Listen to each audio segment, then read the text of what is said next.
नमस्कार दोस्तों, technical power में आपका स्वागत है। टेक्निकल पावर स्टडी में आपका स्वागत है। जैसा कि हम जानते हैं कि संविधान पढ़ रहे थे, संविधान के हम इंटरिम गवर्नमेंट से पढ़ना शुरू किए थे और पढ़े थे, और हम पहुंच चुके थे कि ब्रिटेन के प्रधानमंत्री क्लीमेंट एटली ने ये घोषणा कर दी थी 20 फरवरी 1947 को कि भारत को आज़ाद कर दिया जाएगा। और पूरी तरीके से ये 17 जून 1947 को ये बिल पास हो गया दोनों सदनों में, ब्रिटेन के सदनों में दोनों बिल पास हो गया। 17 जुलाई 1947 को बिल दोनों सदनों में पास हुआ और एक एक्ट बना, इंडियन इंडिपेंडेंट एक्ट, भारतीय स्वतंत्रता अधिनियम। यहाँ तक हम पढ़ चुके थे और आगे हम बात करेंगे कि भारत की स्वतंत्रता जो हुई थी वो इसी एक्ट के तहत हुई थी, इंडियन इंडिपेंडेंट एक्ट के तहत हुई थी। और 14 अगस्त 1947 से भारत को अभी हम देखेंगे संविधान, भारत की स्वतंत्रता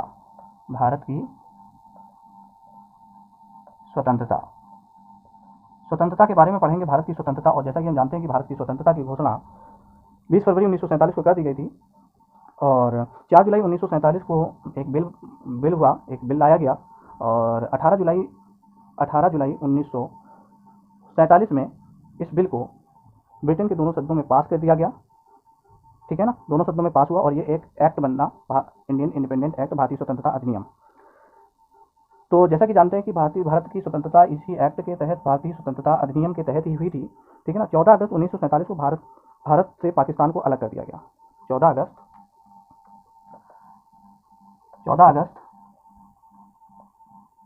1947 को पाकिस्तान को भारत से अलग कर दिया गया।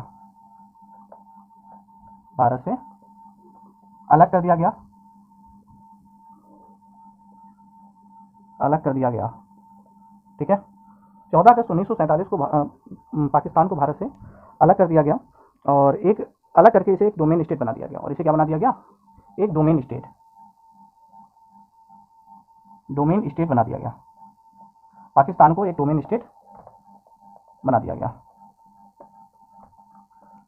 ये बात हुई यहां तक। ठीक है, अगले दिन ही 15 अगस्त 1947 को आज़ादी मिली भारत को।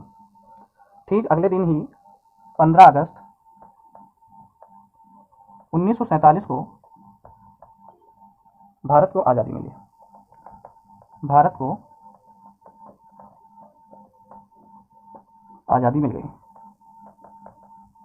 ठीक है, भारत को आज़ादी मिली, तभी हमारा संविधान सभा का विभाजन हुआ और यहीं से तभी संविधान सभा का विभाजन हुआ।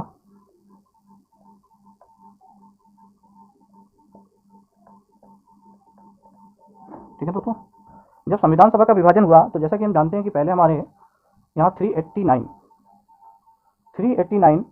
सदस्य हुआ करते थे। 389 सदस्य हुआ करते थे, क्योंकि जब इंडिया और पाकिस्तान का डिवीज़न हुआ तो दो कैटेगरी में बट गए, जिसमें 299 और कितना 90 सदस्य ये। ठीक है, तो जो 299 सदस्य थे वो भारतीय संविधान के सभा के थे।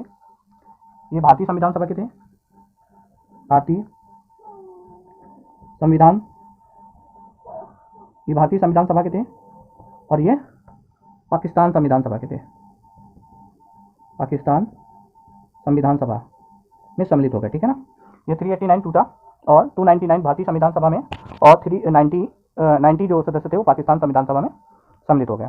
ठीक है ना, पाकिस्तान के प्रधानमंत्री जो बने वो लियाकत अली बने और जबकि भारत के प्रथम प्रधानमंत्री पंडित जवाहरलाल नेहरू बने। पाकिस्तान के प्रथम प्रधानमंत्री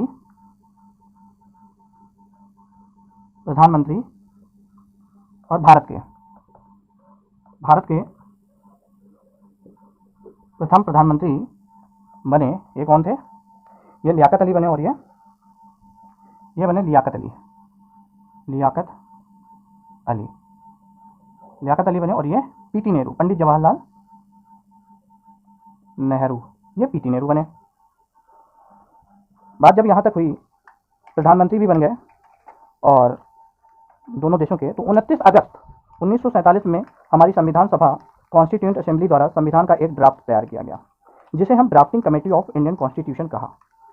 कह रहा है कि 29 अगस्त 1947 को एक ड्राफ्ट तैयार किया गया जिसे हम ड्राफ्टिंग कमेटी संविधान सभा के लिए एक ड्राफ्ट तैयार किया गया जिसे हम ड्राफ्टिंग कमेटी कहते हैं, ठीक है ना। ड्राफ्टिंग कमेटी कहा गया, उस कमेटी के अध्यक्ष थे, और जो इसके अध्यक्ष थे तो वो थे, जो इसके अध्यक्ष थे, प्रारूप समिति के जो अध्यक्ष थे, सॉरी ड्राफ्टिंग कमेटी, प्रारूप समिति इसी को कहते हैं, ठीक है ना। इसके अध्यक्ष जो थे वो बने डॉक्टर भीमराव अंबेडकर। ठीक, हम आगे बात करते हैं, इसको साफ कर देते हैं। ड्राफ्टिंग कमेटी, प्रारूप समिति, प्रारूप समिति, प्रारूप समिति, ठीक है ना। प्रारूप समिति 29 अगस्त 1947 को हमारी संविधान सभा द्वारा संविधान का ड्राफ्ट तैयार किया गया। ठीक, 29 अगस्त 1947 को, 29 अगस्त 1947 को संविधान सभा द्वारा एक ड्राफ्ट बनाया गया, एक ड्राफ्ट बनाया गया या तैयार किया गया, ड्राफ्ट तैयार किया गया जिसे हम कहते हैं drafting committee of Indian constitution assembly, ठीक है ना, जिसे ड्राफ्टिंग कमेटी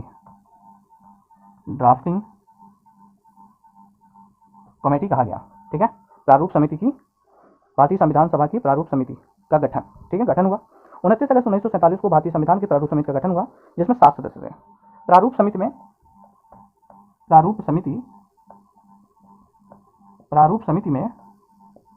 7 सदस्य थे, ठीक है ना। और एक बात नोट करके लिखेंगे यहाँ पे कि प्रारूप समिति के जो अध्यक्ष थे, नोट, प्रारूप समिति के अध्यक्ष doctor Bhimrao Ambedkar, B R Ambedkar थे, ठीक है। तो इसमें 7 सदस्य शामिल थे। नंबर पहला हम लिखेंगे डीपी खेतान। पहले क्या थे? डीपी खेतान। लेकिन क्या हुआ था एक्चुअली में, कार्यकाल के दौरान इनकी मृत्यु हो गई, ठीक है ना। कार्यकाल के दौरान इनकी मृत्यु हो गई। कार्यकाल के दौरान मृत्यु हो जाने के कारण इनकी जगह पे बने टीटी कृष्णाचारी, ठीक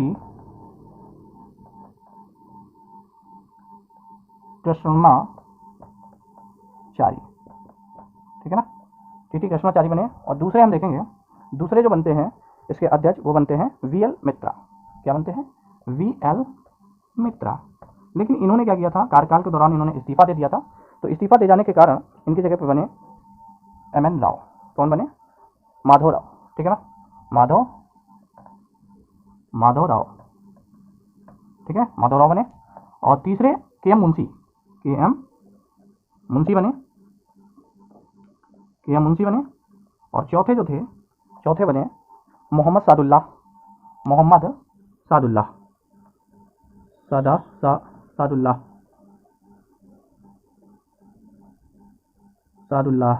ठीक है ना, मोहम्मद सैदुल्लाह बने। और पांचवें कौन से? आयंगर जी बने, गोपाल स्वामी आयंगर,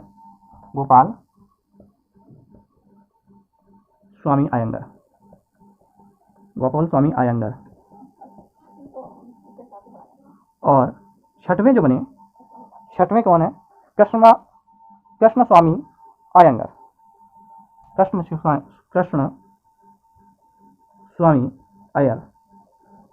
स्वामी अय्यर। और जो सातवें सदस्य थे वो थे BN राव, जो इनके अध्यक्ष थे। ये भी इसी में शामिल है, इनके 7 सदस्यों में शामिल है।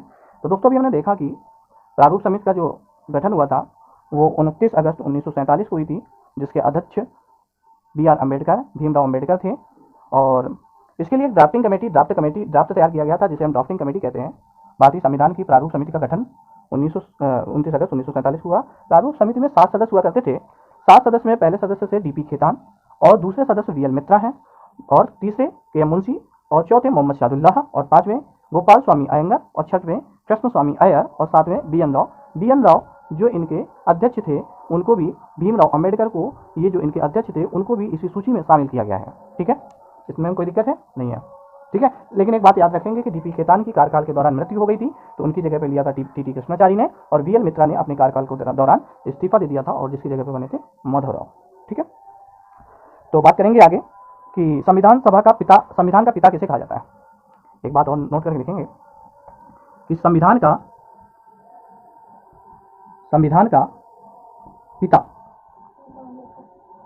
पिता कौन है? B R Ambedkar. भीमराव अम्बेडकर जी हैं, ठीक है ना। संविधान, क्योंकि इन्होंने ही संविधान को रचा और संविधान को लिखा, और क्या होना चाहिए क्या नहीं होना चाहिए सारा कुछ इन्हीं का है। इसी वजह से इन्हें हम संविधान का पिता कहते हैं। अब हम आगे बताएंगे संविधान सभा की प्रमुख समितियां। अब इसके आगे पढ़ेंगे कि संविधान सभा में कुछ समितियां हुई थी, तो उन समितियों के बारे में पढ़ेंगे कि कौन कौन सी समितियां हुई थी, और उनके अध्यक्ष के बारे में पढ़ेंगे कि उनके अध्यक्ष कौन कौन से थे, ठीक है ना। संविधान सभा की समितियां, हेडिंग है संविधान सभा की समितियां, ठीक है ना। संविधान सभा की समितियां, तो समितियों के बारे में बात करेंगे। तो समितियां major committees of the constituent assembly. तो एक तरफ डालेंगे समितियों के नाम और उनके अध्यक्ष, यहाँ पर एक तरफ डालेंगे समितियां और एक तरफ डालेंगे अध्यक्ष, उनके अध्यक्ष कौन थे, ठीक है। तो पहला नंबर लिखेंगे समितियों में कौन सी समिति? प्रारूप समिति, जैसा कि अभी मैंने बताया। कौन सी? प्रारूप समिति। तो प्रारूप समिति के अध्यक्ष कौन है? बी आर अम्बेडकर, जैसा कि अभी मैंने बताया कि बी आर अम्बेडकर है। दूसरा देखेंगे, तो दूसरा कौन सा है? दूसरा है यूनियन पावर कमेटी, संघ समिति के अध्यक्ष। संघ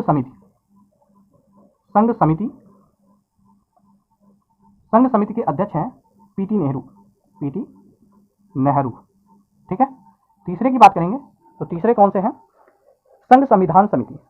ये जो संघ शक्ति समिति है, और ये इसको डाल लीजिए संघ शक्ति समिति,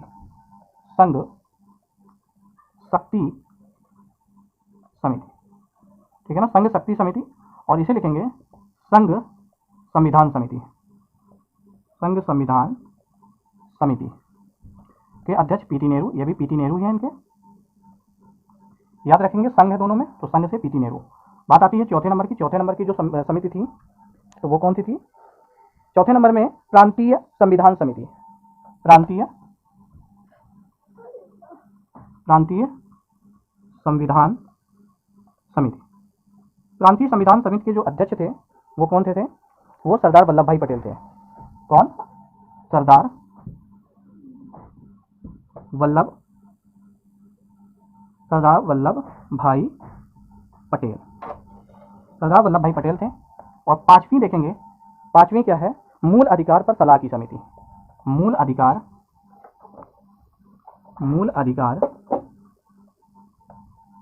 पर सलाह की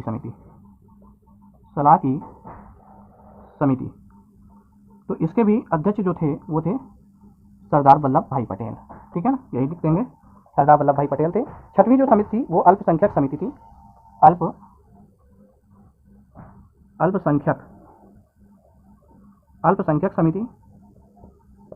अल्पसंख्यक समिति के जो अध्यक्ष हैं वो कौन है? सरदार वल्लभ भाई पटेल, वो भी यही हैं, सरदार वल्लभ भाई पटेल हैं। और प्रावधान के नियमों की समिति, जो प्रावधान है नियमों की समिति, नियमों की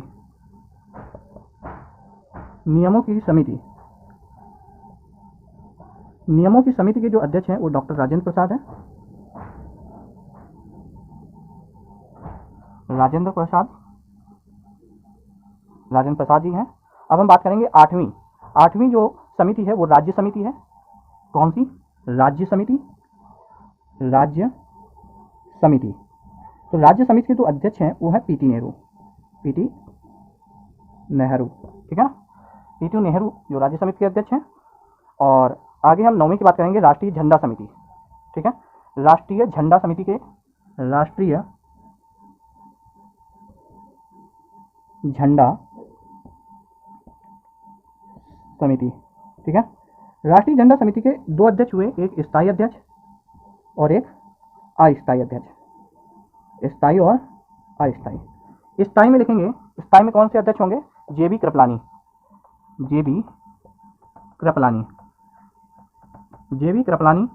और अस्थायी अध्यक्ष कौन होंगे? डॉक्टर राजेंद्र प्रसाद।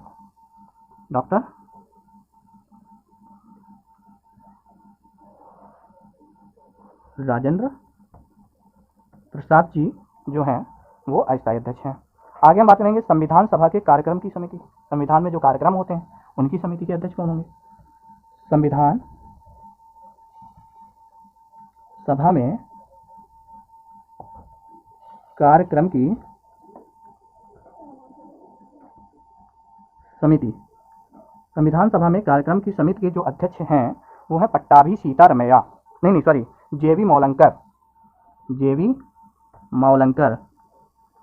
जेवी मौलंकर।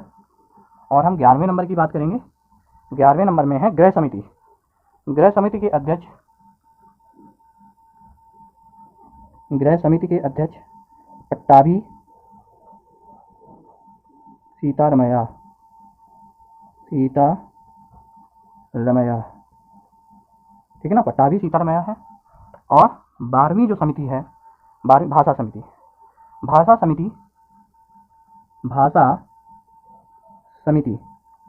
ठीक है ना। भाषा समिति के जो अध्यक्ष हैं वो है मोटूरी सत्यनारायण, मोटूरी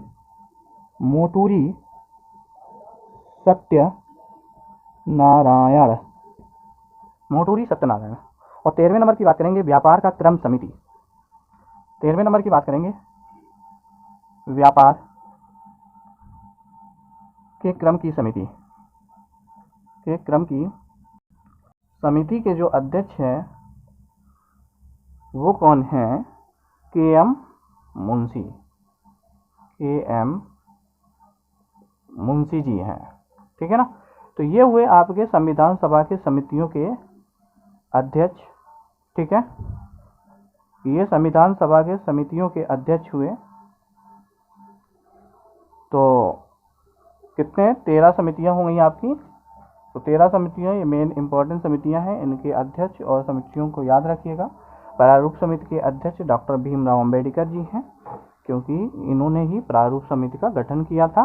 और संघ शक्ति समिति के अध्यक्ष पंडित जवाहरलाल नेहरू। संघ संविधान, देखिए दोनों संघ से स्टार्ट हो रहा है, तो इसको कॉमन है कि ये आप एक साथ याद कर लीजिए कि संघ जिसके साथ आ जाए तो वो पंडित जवाहरलाल नेहरू है। प्रांतीय संविधान समिति के अध्यक्ष सरदार वल्लभ भाई पटेल। मूल अधिकार पर सलाह, जैसे हमारे जो मूल अधिकार होते हैं उन्होंने उन पे जो सलाह दिए थे तो वो सरदार वल्लभ भाई जी पटेल दिए थे, तो उनके अध्यक्ष वो बने। अल्पसंख्यक समिति अध्यक्ष, जो अल्पसंख्यक वर्ग होता है उसकी समिति के जो अध्यक्ष थे वो सरदार वल्लभ भाई पटेल जी थे। नियमों की समिति की नियम कैसे बनेंगे उसकी जो समिति होती थी तो उसके अध्यक्ष डॉक्टर राजेंद्र प्रसाद जी थे। राज्य समिति, ठीक है ना, तो राज्य की समितियों के अध्यक्ष जो थे, राज्य के समिति के अध्यक्ष जो थे पीटी नेहरू थे। राष्ट्रीय झंडा समिति के 2 अध्यक्ष हुआ करते थे, स्थायी और एक अस्थायी। तो स्थायी में याद रखेंगे जेबी कृपलानी और अस्थायी में याद रखेंगे डॉक्टर राजेंद्र प्रसाद। संविधान सभा के कार्यक्रम की समिति, संविधान सभा में जो कार्यक्रम होता है उसकी समिति जेबी मौलंकर थे। और गृह समिति के अध्यक्ष पट्टाभी सीतारमैया थे। और भाषा समिति जो लैंग्वेज है, लैंग्वेज समिति के, लैंग्वेज कमेटी के जो अध्यक्ष हैं वो मोटूरी सत्यनारायण। और 13वें याद रखेंगे व्यापार के क्रम की समिति की, व्यापार का क्रम क्या रहेगा, कैसे क्या चलेगा, तो वो उसके अध्यक्ष बनाए गए थे के.एम. मुंशी जी। अब हम आगे बात करेंगे कि हमारे संविधान विदेशी स्रोत, foreign resources of Indian constitution, भारतीय संविधान के विदेशी स्रोतों के बारे में बात करेंगे। तो हम आज इतना पढ़ लिए हैं और कल हम पढ़ेंगे भारतीय संविधान के विदेशी स्रोतों के बारे में, और छोटी छोटी वीडियो बनाएंगे ताकि पढ़ने में भी कम समय लगे और आप एक वीडियो और एक पैरा आसानी से याद कर सकें। और कभी भी अगर रिवाइज करना हो तो कम समय में आप एक लेक्चर, एक वीडियो को आप आसानी से रिवाइज कर सकते हैं, ठीक है। तो आज के लिए इतना ही रखेंगे, ठीक है। अगर वीडियो अच्छा लगा हो तो आगे शेयर करिएगा, और बाकी आगे की क्लास कल देखी जाएगी, और कल होगी, और आप इस चैनल को प्रमोट करते रहिए। Thank you.